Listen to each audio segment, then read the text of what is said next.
Welcome to the You and You podcast with me, Sanjiv Sangha. If you enjoy this episode, please hit the like and subscribe button and share it with your friends. Your support means the world to me and will really help me move through and make more episodes. In this podcast, we explore a word or a phrase in every episode and how it's impacted or changed my life and the journey I've taken with it, in hope that I offer you some insight and maybe a little bit of inspiration on helping you navigate your way through a certain issue or a challenge that you may be facing. So let's dive in.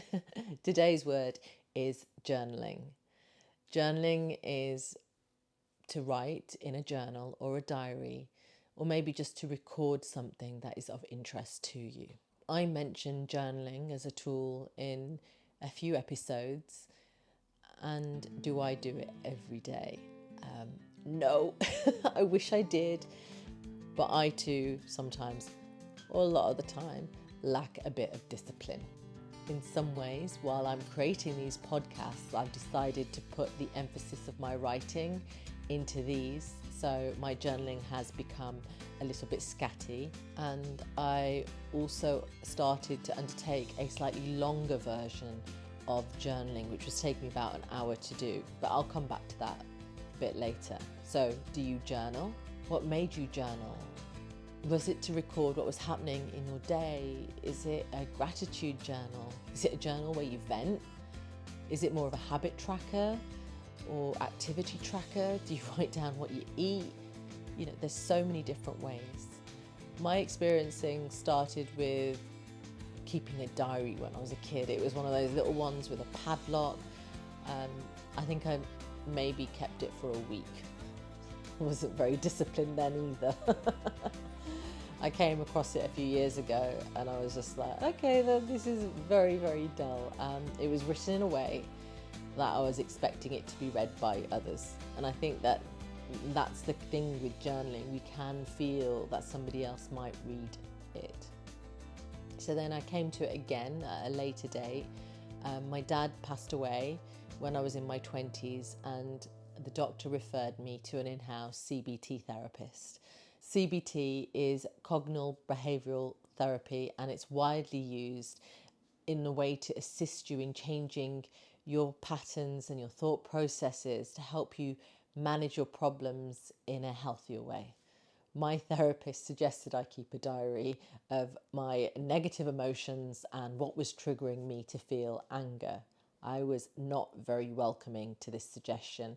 It just sounded to me as in I would be writing down a book of bad stuff when I already felt terrible. So after a few sessions, there was a compromise, and I said I would do it as long as I could also counterbalance it and write the good stuff that was happening too. So it was suggested that I get myself a journal and then I use a paper and pen rather than doing it on a computer, so it would slow down my thought process in what I was thinking and whilst I was writing. And it allows you then to express some clarity as well. So then after a week of doing it, I'm walking to the doctors. I hadn't read it as I was supposed to and reflect on it. Lastminute.com for sure. I was reading it on the way to the doctors and I had my aha moment when I read it back. In a week, I could see the way that I was writing. It had changed the language I was using. It was amazing. And I felt so much better as well. Now, me being me, I've slipped up and I haven't been consistent with it, and there's been years where I haven't journaled or written, but I definitely saw the benefit at that time, and I've always recommended it to people as well. So we'll fast forward to the beginning of last year.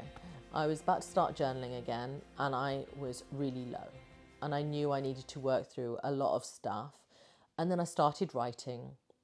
And I was feeling worse, and I was on the phone to one of my best friends and I was like, oh my days, I don't know what's going on. I'm journaling, I should be feeling better, but actually I feel so much more worse, and that I feel like I'm spiraling. And he said, Sanjiv, it can make you feel worse if you don't do it right. I was like, what? I was like, why did nobody tell me this? And I was just in shock. I then started researching this because I was like, I've got to get to the bottom of this because I can't feel awful. And then I found out that if you're writing about something or overthinking about something that was particularly difficult for you, then writing it over and over again can deepen your emotional distress around that and reinforce the negative thought patterns that you've got, and it can amplify your traumas. And so you're not actually necessarily working through the issue. Venting in a journal, whilst it's okay to get it out, if you aren't looking at what is causing you to have the issue and complaining and stepping into victim mentality, and it's not a great position for you to be in, and you can end up feeling really stuck when really you need to be trying to obtain clarity as to why you're feeling like that and how you can move forward effectively and easily. When journaling, it's important to keep the bigger picture in mind because there's a whole wide world outside of that journal as well. Spending excessive amounts of time journaling isn't ideal. So when I started doing the artist's way, to try and do those 3 pages in the morning of A4, it became time consuming for me because I needed to also ensure I was getting outside of the house, doing my exercise. And whilst I think it's great and I really want to finish the book, when I'm writing this podcast, I find it slightly more difficult because then I'm writing more and I've never really written in the past. So I never thought it was an effective way of communication for me to others. So I'm writing a lot at the moment and I will come back to it. In the past, I've brought habit trackers as a type of journal where you would say you wanted to do things X number of times a day or a week, and then the day might be broken up into like 30-minute slots. So it was about trying to keep like track of your time in the day. Then there was gratitude within that. And then it was also about writing what your ultimate goal was and some of the other habits you wanted to incorporate. And whilst that initially was great, but while you're working for others, you can't really break your day down into 30-minute segments because it's already structured and projects have different timelines. Over time, I steadily found the habit tracker distressing and that I was being too hard on myself, so I stopped that. And I didn't have any feelings of guilt around it because I realised it was healthier for me to give it up. I did try to use those journals again because I had a stack of them. But it never lasted more than a few days. So I found that like just having a month planner overall, just so I could see it as visually, that it was good for me. So I've just covered the pitfalls of my journaling experience because I didn't know that they existed, and nobody needs to hurt more when they're already hurting. But let's go to how journaling works in a positive way. The positives of journaling is that it's seen as cathartic, as a way of you being able to articulate what you're going through and how you're feeling. It allows you to process and organize those emotions by organizing your thoughts, and it helps you to improve your confidence and communication when you're with others as well, especially when you're trying to express yourself. It increases your emotional resilience when you understand your emotions when you have experienced difficult times.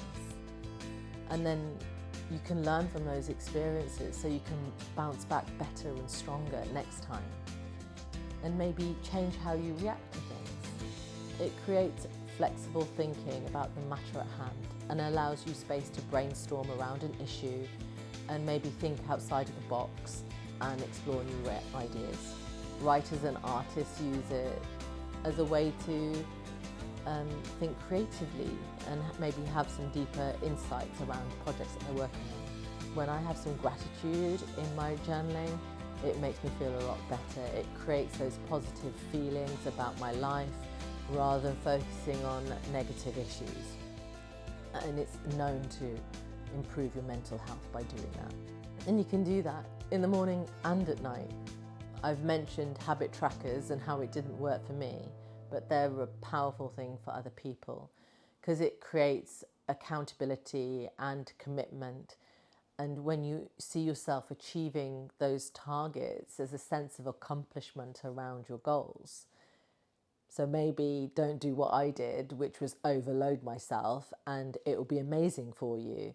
Maybe you should just add like one or two little things, like little tweaks in how you would work just steadily over time and see how it works for you rather than adding 10. Don't beat yourself up. Don't set yourself up to fail before you've even started. Journaling can create a growth mindset, which helps you move forward positively when you're actively looking to improve yourself and a situation and ultimately your relationship with yourself.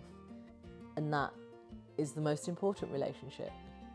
Doing it well and doing it the right way for you can reduce stress and anxiety. Writing about challenging events that you're going through can take the negative energy out of it and assist you in processing that event, and maybe even provide you with new insights around it and how you can move forward.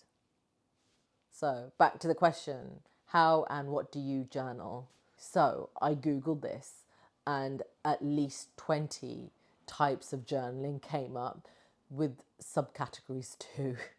So I'm going to let you Google all those different types. And there's lots of different ways that you can do it.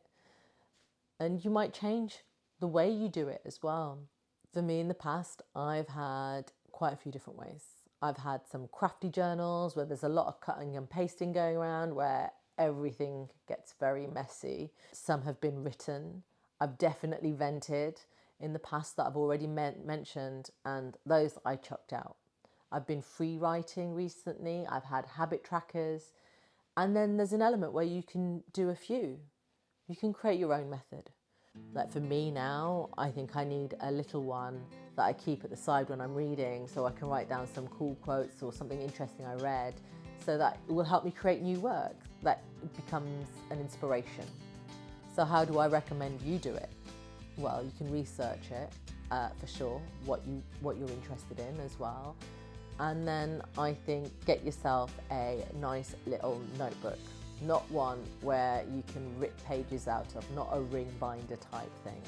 On an art course, I once saw a lady saying that for your sketchbooks, give them a name. So you could do that, make it fun. Like, this isn't the moaning thing, they should be a joy. And if you're scared about people reading it, then maybe you keep a digital one. And there's apps as well that are out there that can help with that. I do think with journals, if you come across somebody else's, you shouldn't read it because it's their space to be free within that. And everybody needs that. I personally like having images in mine. It breaks up the text, whether it's just sketching things or scribbling, or it might be sticking in something that I've just seen. I was trying to clear up this room and there was loads of little bits and bobs knocking around from the past year. And I was like, what do I do with these? So then I just decided to open up my journal and stick them in. And it just was a couple of pages. And then it kind of reminds me where I was. Admittedly, I am a very visual person, and that's partly what I've done in the past. I think gratitude is a great way to start and end your journal. So maybe a couple of things at the beginning and at the end, maybe an experience you had, just being grateful for where you are, a meal you had, your home, whatever, an experience even.